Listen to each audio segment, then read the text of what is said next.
जंगल में सभी पक्षी ऊंचे पेड़ों पर घर बनाते थे, लेकिन टुन्नू चिड़ा सबसे अलग था।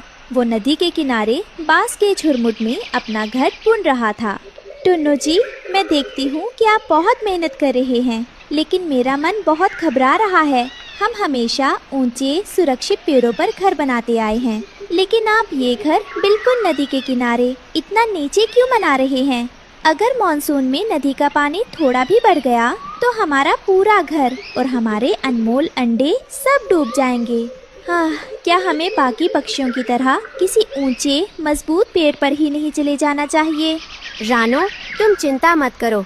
दोस्तों, ये रहे हमारी आज की वीडियो के प्यारे सब्सक्राइबर्स और फॉलोअर्स के नाम। मुस्कान झा, जैस्मीन अख्तर, ऋषिका, अनामिता, विकास पाल।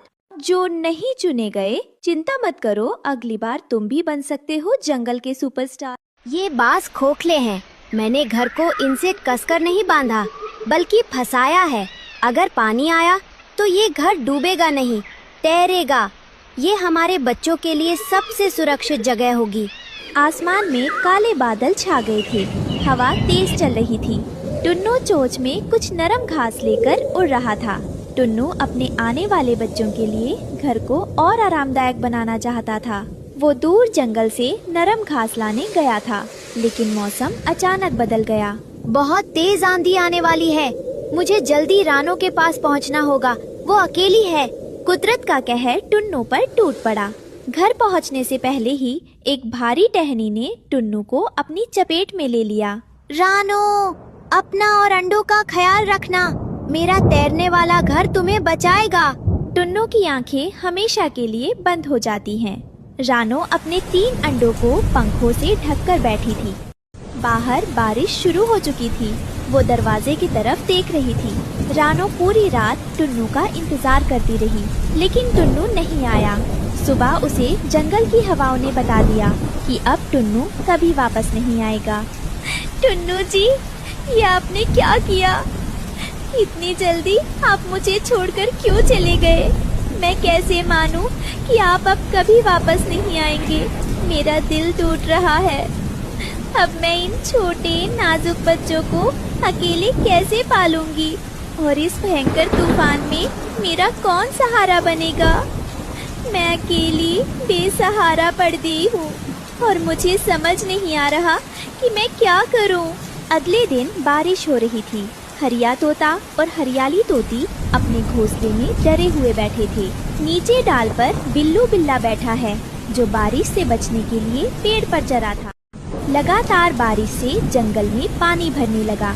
जमीन गीली होने की वजह से बिल्लू बिल्ला शिकार की तलाश में पेड़ों पर चढ़ने लगा। हरियाली, बच्चों को पीछे करो। देखो, वो बिल्लू बिल्ला ऊपर आ रहा है।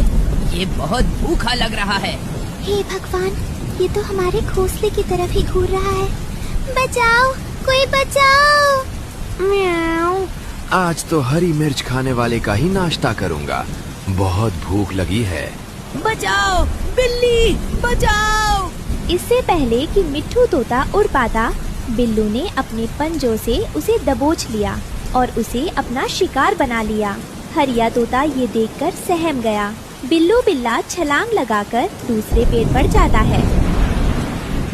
एक तोते से बिल्लू का पेट नहीं भरा।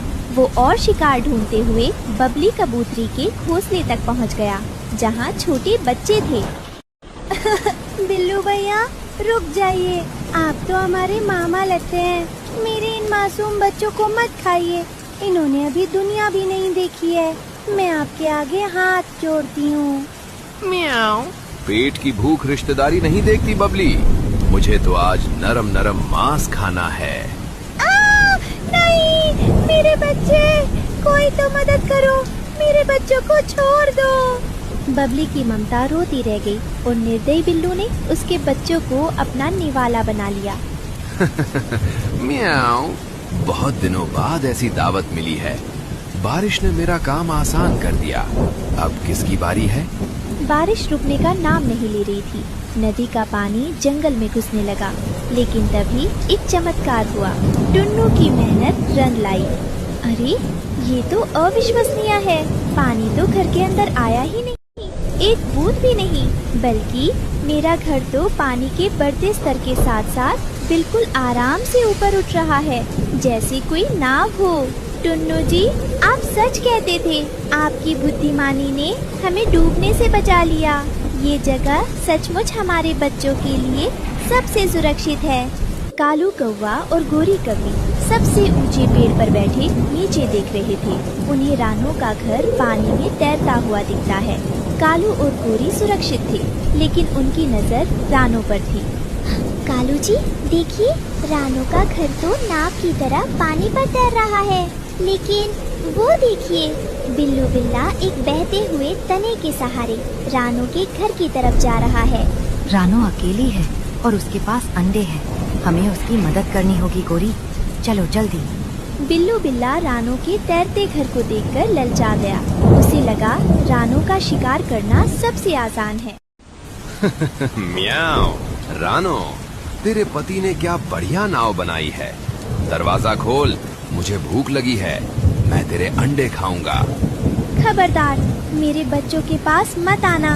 मैं जान दे दूंगी, लेकिन तुम्हें अंदर नहीं आने दूंगी। रानो मौत के सामने खड़ी थी। तभी कालू और गोरी ढाल बनकर आ गए। ए दुष्ट बिल्लू, एक विधवा और बेसहारा पर हमला कर दे, तुझे शर्म नहीं आती? आज हम तुझे इन मासूमों को नहीं खाने देंगे। कालू ने एक जोर की टक्कर बिल्लू बिल्ला को दे मारी। क्योंकि घर जमीन से जुड़ा नहीं था, कालू के हमले से वो जोर से हिल गया। बिल्लू अपना संतुलन नहीं बना पाया और पानी में गिर गया। म्याऊ, बचाओ, मुझे पानी से नफरत है, बचाओ। बिल्लू पानी में गिर जाता है और नदी का तेज बहाव उसे दूर बहा ले जाता है। टुन्नू की समझदारी ने रानो और उसके बच्चों को बाघ और बिल्लू बिल्ले दोनों से बचा लिया। रानो की आंखों में आंसू थे, लेकिन चेहरे पर मुस्कान। धन्यवाद टुन्नू जी, आज आपके तैरने वाले घर ने हमारा वंश बचा लिया। सच में रानो, टुन्नू बहुत समझदार था। उसने साबित कर दिया कि मुसीबत में ताकत से ज्यादा दिमाग काम आता है।